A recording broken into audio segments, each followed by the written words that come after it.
শাহিন ভাই, সুবচন আসলে কেন নেই? মানে সুবচন কি আসলে নির্বাসিত? ধন্যবাদ হোসেন জাকির, ধন্যবাদ আমার সহ আলোচক তুষার ভাইকে। আসলে সমস্যাটা যেটা হয়েছে সেটা হলো যে আমরা যেই প্রেক্ষিতে এই নির্বাচন আসছি, জুলাই গণ অভ্যুত্থানের পরে মানুষের যে একটা বৈষম্যহীন একটা ইনসাফপূর্ণ বাংলাদেশের যে একটা স্বপ্ন ছিল, কিন্তু শুরুতেই যেটা হয়েছে সেটা হলো যে একটু আগে আমার তুষার ভাই যেটা বলেছে আমি তার সাথে শতভাগ একমত। এই নির্বাচন কমিশনের সক্ষমতা আছে কিনা একটা নির্বাচন অপারেট করার। বিকজ যদি যেটা বলেছেন তুষার ভাই, স্থানীয় সরকারগুলোর নির্বাচনগুলো হতো, তাহলে কিন্তু কোথায় তাদের ভুল ত্রুটি, কোথায় তাদের আরও সক্ষমতা অর্জন করা দরকার, সেই বিষয়গুলো আলোচনায় আসতো। কিন্তু স্থানীয় সরকার নির্বাচন তো হওয়া তো দূরের কথা। আপনি নিশ্চিত জানেন যে গত মাসেই নির্বাচন কমিশন থেকে একটা চিঠি ইস্যু করা হয়েছে। অন্যান্য যে নির্বাচনগুলো আছে বিভিন্ন সংগঠনের প্রতিষ্ঠানের, এই নির্বাচনও হতে দেওয়া যাবে না। আরে যে নির্বাচন কমিশনের কাজই হলো নির্বাচনকে ফ্লারিশ করা, হ্যাঁ, এটাকে আরও বেশি পরিচর্যা করা। তারা যদি নিষেধাজ্ঞা দেয়, বিজ্ঞপ্তি দেয় যে নির্বাচন বন্ধ রাখো, মানে একটা জোকসের মতো যে আম্বানির মেয়ের বিয়ে হবে এত তারিখে, তার আগে যেন মালোপাড়ার ওই নিপেনের উপনের মেয়ের জন্য বিয়ে না হয়। অতএব জাতীয় নির্বাচনের আগে আগের কোনো নির্বাচন করতে দেওয়া হবে না। আক্ষরিক অর্থে এটা একটা ভুল সিদ্ধান্ত হয়েছে। হ্যাঁ, আর নির্বাচন কমিশনের মধ্যে সদিচ্ছার প্রচণ্ড ঘাটতি আছে। তাদের এই যাবৎ যা কিছু আচার আচরণ আমার কাছে এলিজেবল বা আইনানুগ মনে হয় নাই, সন্তোষজনক মনে হয় নাই। যেমন ধরেন যে এই নির্বাচন কমিশন একটা একটা শুধু কোয়াসি জুডিশিয়ারি না, একটা কনস্টিটিউশনাল পোস্ট। এই জায়গাগুলোয় যারা দায়িত্ব নেন তারা কিন্তু শপথ নেন। কি শপথ নেন? তারা রাগ অনুরাগের ঊর্ধ্বে উঠে সেটা সংবিধান সমুন্নত রাখবে।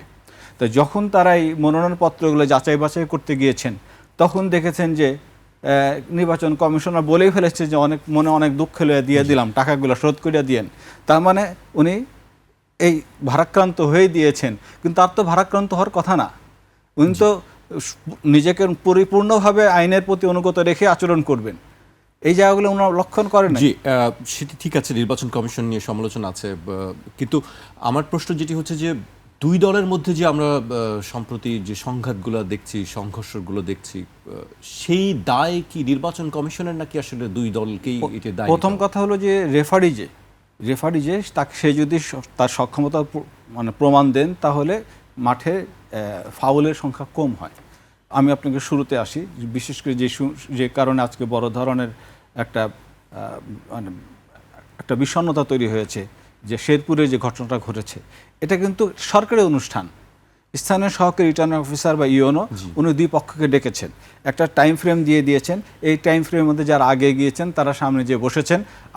অনেক পরে আর একটা দল এসে বললো যে সামনে চেয়ার খালি করে দাও। তখন দেখা গেল যে সামনে যারা বসেছেন তারা প্রায় অর্ধেক সারি খালি করে দিলেন। অর্ধেক সারি খালি করলে হবে না, তোমরা এখান থেকে উঠো। এই যে একটা সহকারী রিটার্নিং অফিসার জানা উচিত ছিল যে দুই পক্ষের ইশতেহার নিয়ে আমি আলোচনা করব, সেই জায়গাটা মানে কোনো কারণে কোনো ধরনের যেন টেন্স তৈরি না হয়। টেন্স যদি তৈরি হয় সেটাকে উনি কীভাবে নিয়ন্ত্রণে আনবেন।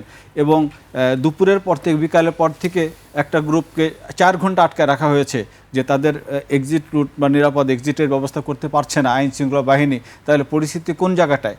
তা এইখানে মানে নির্বাচনের আগেই প্রি ইলেকশন যে এনভায়রনমেন্ট, সেটা কিন্তু নির্বাচন কমিশন প্রোটেক্ট করতে পারেন নাই। অতএব আমার কাছে যেটা মনে হয়েছে যে নির্বাচন মানেই বহুমত বহু চিন্তার থাকবে। এই মত ভিন্নতার জায়গাটা যেন মত বিরোধে উস্কে না দেওয়া হয়। এই বিরোধ মানে সহিংসতা, সংঘাত। দিন শেষে আমরা সবাই যে দলই করুক না কেন, যখন প্রাণহানি সহিংসতা হয়, এতে দিন শেষে আমরাই ক্ষতিগ্রস্ত হই। এতে দেশ দুর্বল হয়, জাতির মধ্যে যে ইন্টিগ্রিটি, বন্ধন, এই জিনিসগুলো দুর্বল হয়ে যায়। আমার মনে হয় যে নির্বাচন আচরণবিধি মানা হচ্ছে কিনা সেখানে তারা খেয়াল করছে না। অনেক জায়গায় আচরণবিধি লঙ্ঘন করে নানান ধরনের প্রচার চলছে, সেখানে নির্বাচন কমিশন তাদেরকে ভিজিবল করতে পারছে না। স্থানীয় সরকার বলি, স্থানীয় প্রশাসন বলি বা সিভিল ব্যুরোক্রেসি বলি, কেউ কিন্তু কোনো দায়িত্ব পালন করছে না। আপনি দেখেন যে ব্যুরোক্রেসি হেলান দিয়ে আছে একটা দিকে, তারা আপকামিং গভর্নমেন্টকে হবে সেদিকে তাদের মনোযোগ, যে তাদের সঙ্গে তারা নেক্সাস করতে পারলে হলো সামনে চুক্তিভিত্তিক নিয়োগ, পদোন্নতি, সেগুলো তারা পাবে। আক্ষরিক করতে তাদের তো এই জায়গাটা যাওয়ার কথা ছিল না। খুবই ভয়াবহ চিত্র। এবং এরা আর একটা জানেন যে এটা একটা বড় একটা অংশ বাংলাদেশে যারা দীর্ঘদিন ক্ষমতায় ছিল, যারা ভোটের বিরোধী অংশ, তাদের ভূমিকাটা কি, তারা কোথায় ভিড়ে যাচ্ছে, সেখান থেকে তারা এই অন্তরাল থেকে কি কি নির্বাচনকে বিঘ্নিত করার জন্য কি কি কর্মসূচি নিতে পারে, এই নির্বাচনকে অস্থিতিশীল করা, এই জায়গাগুলো সরকার উচিত ছিল খেয়াল রাখা। আমি আপনার কাছে আবারও আসবো।